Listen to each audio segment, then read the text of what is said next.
प्रातः क्लास चल रहा था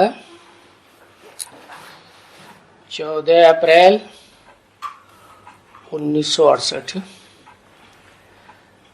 रविवार को 8वें पेज की पहली दूसरी लाइन में बात चल रही थी।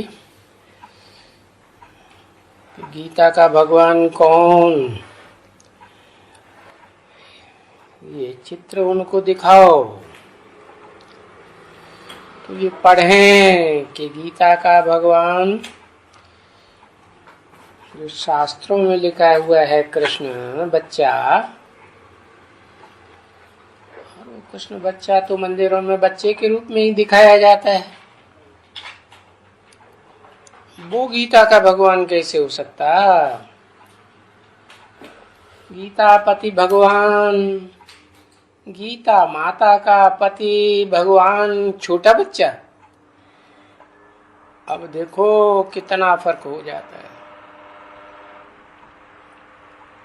राम को तो मंदिरों में बड़ा दिखाते हैं और कृष्ण को बच्चे के रूप में दिखाते हैं।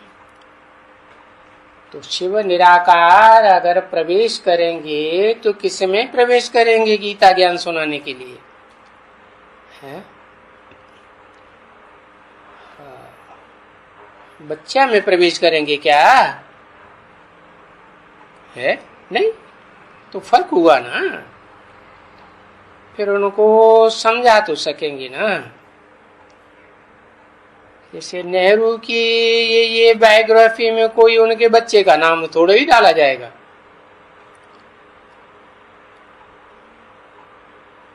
तो देखो कितनी भारी भूल हो गई है। और अब ये भूल जब तक न सुधारी जाए,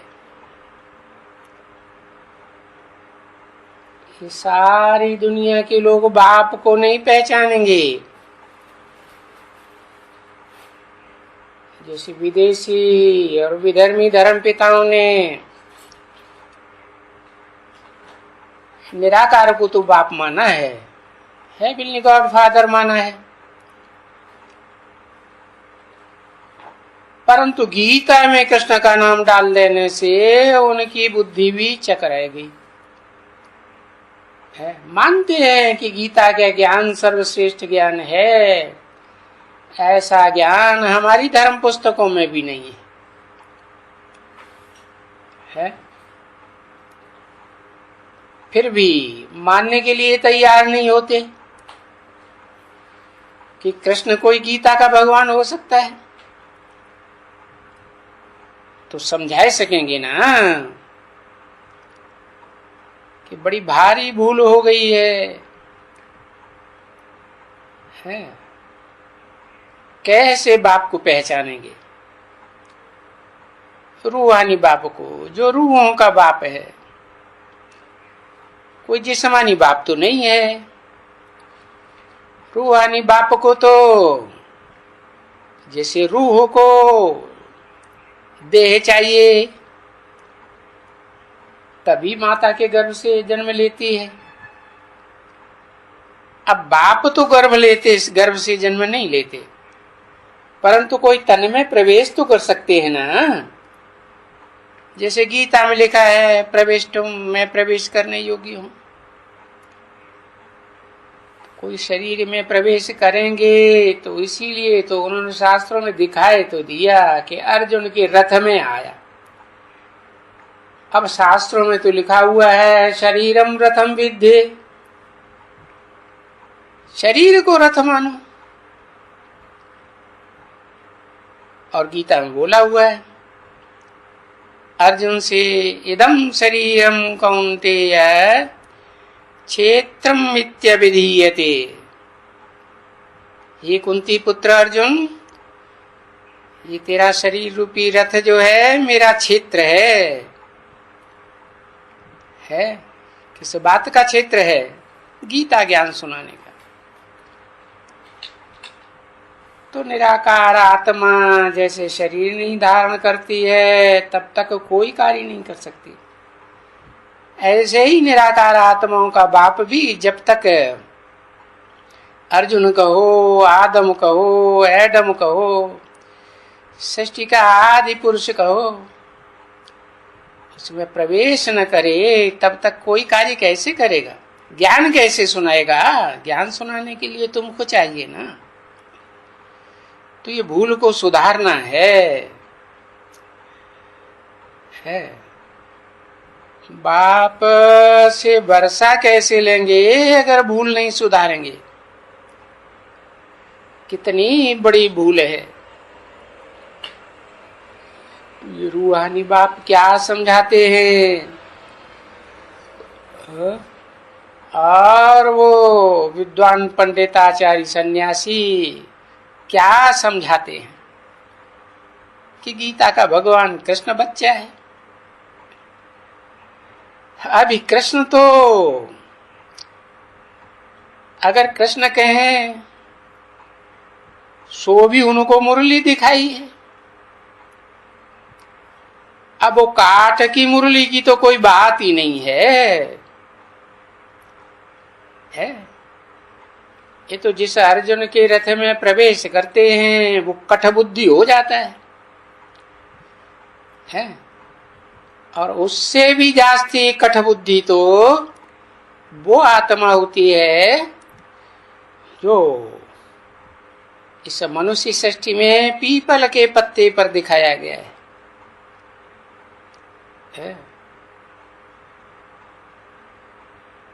तो ये ज्ञान सारा मुख से समझाया जाएगा ना। मुरली तो बच्चे, वो तो बच्चे तो होते ही हैं वहां। अब स्वर्ग में तो उनके पास, बच्चों के पास रतन जड़ित मुरलियां होंगी और आपस में खेल कूद करते ही हैं, डांस करते हैं, संगीत बजाते हैं। कहते थे ना, अपने पास छोटे बच्चे क्या खेल कूद करते हैं, वैकुंठ में जाकर के ये खेल कूद करते थे। और वहां वैकुंठ में कोई ज्ञान थोड़े ही सुनते थे। वहां तो ज्ञान सुनने की दरकार ही नहीं है। वहां तो है ही सब सुखी है। अब ज्ञान तो सुनते थे जहां अज्ञानी होते हैं, दुखी होते हैं। कब होते हैं दुखी? जब बहुत जन्म बीते जाते हैं तो बहुत ही दुखी होते हैं।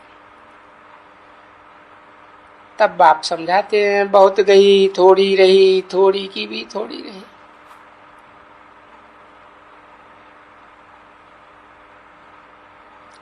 तो बाप समझाते हैं कि बच्चियों में भी एक भी नहीं है।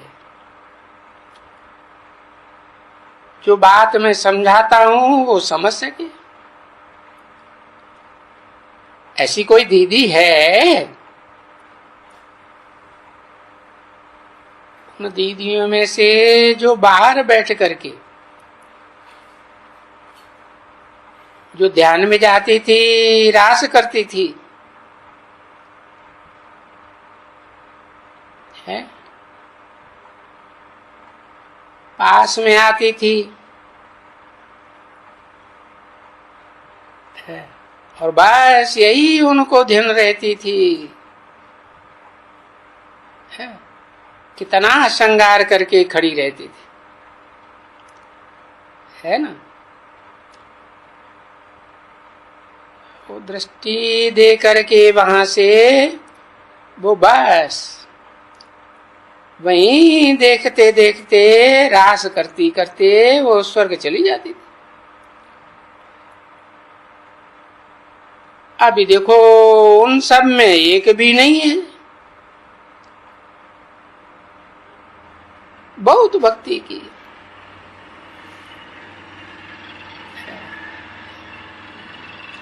साधु संत वगैरह वगैरह,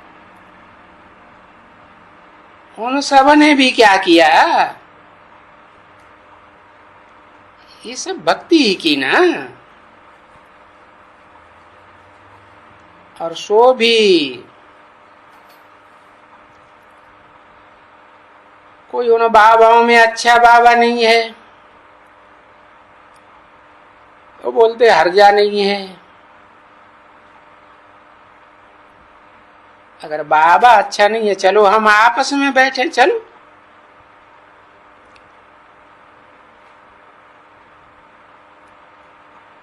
और ये भी अगर बाबा नहीं है तो बैठते बैठते सभी ध्यान में चली जाती थी, खेलती रहती थी,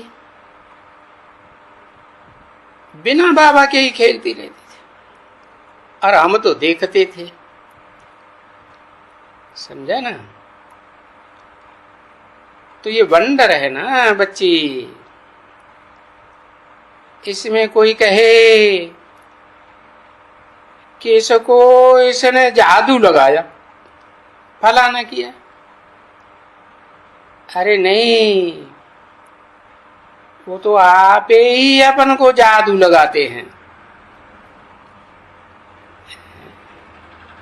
ध्यान में जाते हैं, मगन हो जाते हैं। भक्तों को तो ध्यान दीदार होता ही रहता है ना। बहुत भक्ति करते हैं तो ध्यान में जाते जाते दीदार हो जाते हैं। तो ये सब वंडर था ना बच्ची। और ये सब बातें तुम शायद भूल गई हो। है नीचे सुपर बाजार में, वो नीचे थोड़ा पार्क था, उसमें जाकर के बैठ जाती थी और एक दो को देखते देखते सारा चक्कर में है, चक्कर में खेलती रहती थी, आंखें बंद, फिर भी घूमती रहती थी और चक्कर लगाती रहती थी। और किसी ने कहा झाड़ के पत्ते पत्ते से पूछती थी। हाँ, बहुत खेल करती थी। हाँ, ये मिला सबको। कोई कृष्ण की तो लीला नहीं थी ना। ना, ये सभी बाप आते हैं तो कशिश कैसे होती है। अब ये लीला वीला की तो कोई बात है ही नहीं, बात ही नहीं कहते। अरे काहे की लीला, काहे की ये सब बातें, कुछ भी नहीं। अब हम तो टीचर बन करके आते हैं।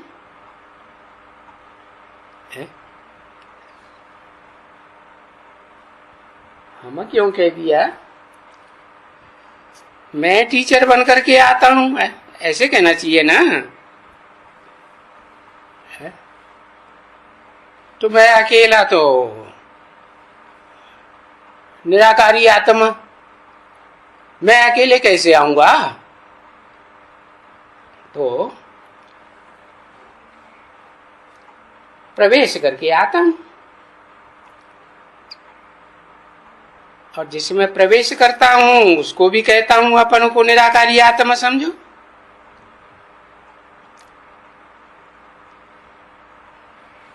तो हम दोनों हुए ना। आत्मा बिना शरीर के कैसे टीचर बनेगी? तो हम टीचर आते हैं तुम बच्चों को पढ़ाने के लिए। तो आप इसमें देखो लीला क्या है। ये तो सब पढ़ाने की टीचर ही है, और कोई लीला है क्या? पढ़ाने के सिवाय और क्या करते हैं?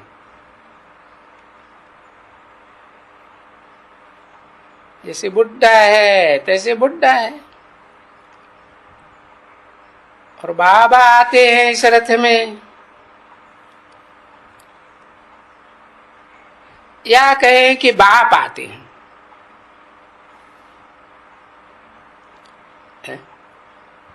बाबा आते हैं कि बाप आते हैं,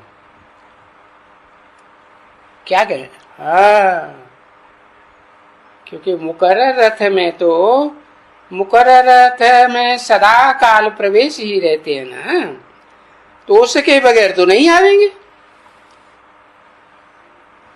तो बताते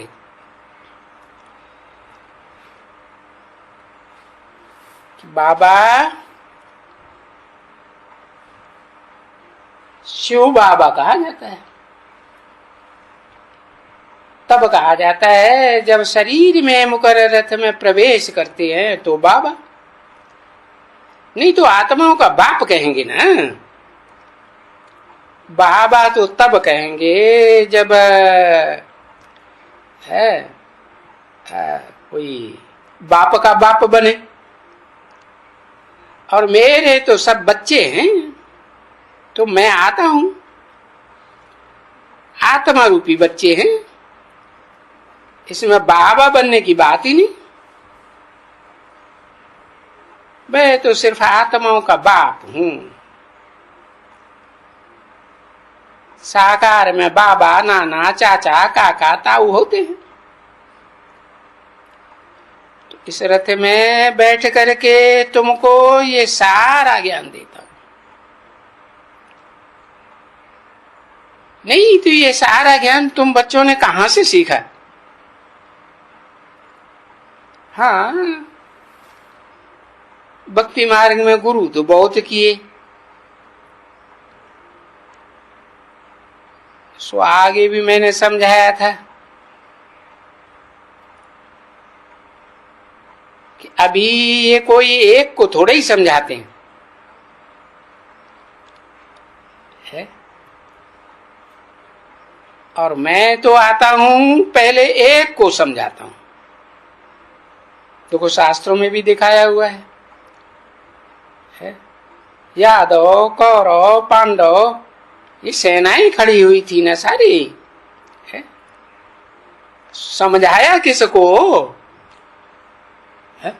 अर्जुन के रथ में बैठ करके समझाया ना। तो अभी ये गुरु गोसाइयों को मारो गोली, ये तो देखो चित्र कुछ बनाते हैं और समझाते हैं कुछ,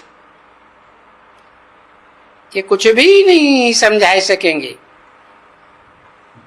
इन सब को छोड़ो, इसलिए देखो गीता में कहा है सर्वधर्मान परित्यज्य, सब धर्मों को छोड़ो। तो सब धर्म तो कलयुग के अंत में ही होते हैं ना, कि द्वापर में होते हैं? कलयुग के अंत में होते हैं। जब सब धर्म इकट्ठे होते हैं तो सब धर्म गुरु भी इकट्ठे हो जाते होंगे, है ना?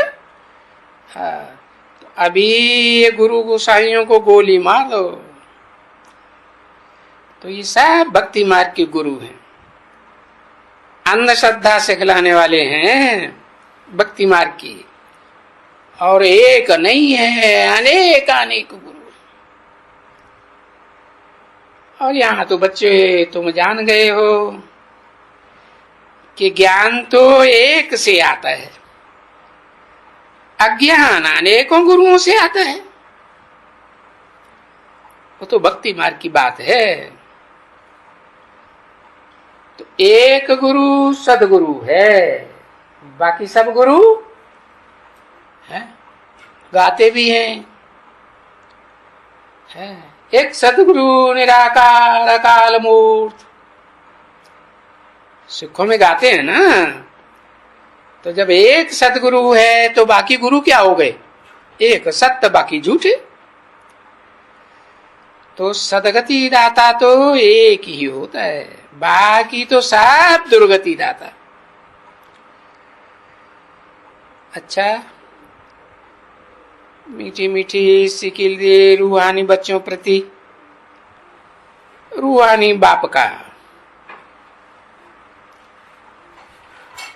और दादा का। दादा को रूहानी क्यों नहीं कहते? है? अरे कहते हैं ना दुनिया में बड़ी दादागिरी दिखाता है, तो देवान होगा तभी दादागिरी दिखाएगा ना, है ना। तो इनको रूहानी दादा नहीं कहते हैं, बाप को कहते हैं रूहानी बाप, और रूहानी बाप का याद प्यार। दादा के लिए सिर्फ कह देते हैं दादा का याद प्यार और गुड मॉर्निंग। रूहानी बच्चों के प्रति रूहानी बाप की नमस्ते। देखो ये भी अंतर हो गया, दादा नमस्ते नहीं करते, सर झुकाएंगे नमन करेंगे, अहंकार है तो नमन कैसे करेंगे, देह का अहंकार होता है ना। बाप की नमस्ते, तो ये रूहानी बाप है, इनको तो देह है ही नहीं जो देह अहंकार आवे, तो ये नमस्ते करते हैं। कहते हैं बच्चे मैं तुम बच्चों का ओबीडेंट सर्वेंट बन करके आता हूं। तो सर्वेंट को तो झुक के रहना पड़े ना, है कि छाती तान के रहना पड़े, है? कैसे रहना पड़े? अरे कहते भी हैं, देखो भक्ति मार्ग में भी कहते हैं, सबते सेवक धर्म कठोरा, सेवा भी करो और उल्टी पलटी है मालिक की बातें भी सुनो। अच्छा, ओम शांति।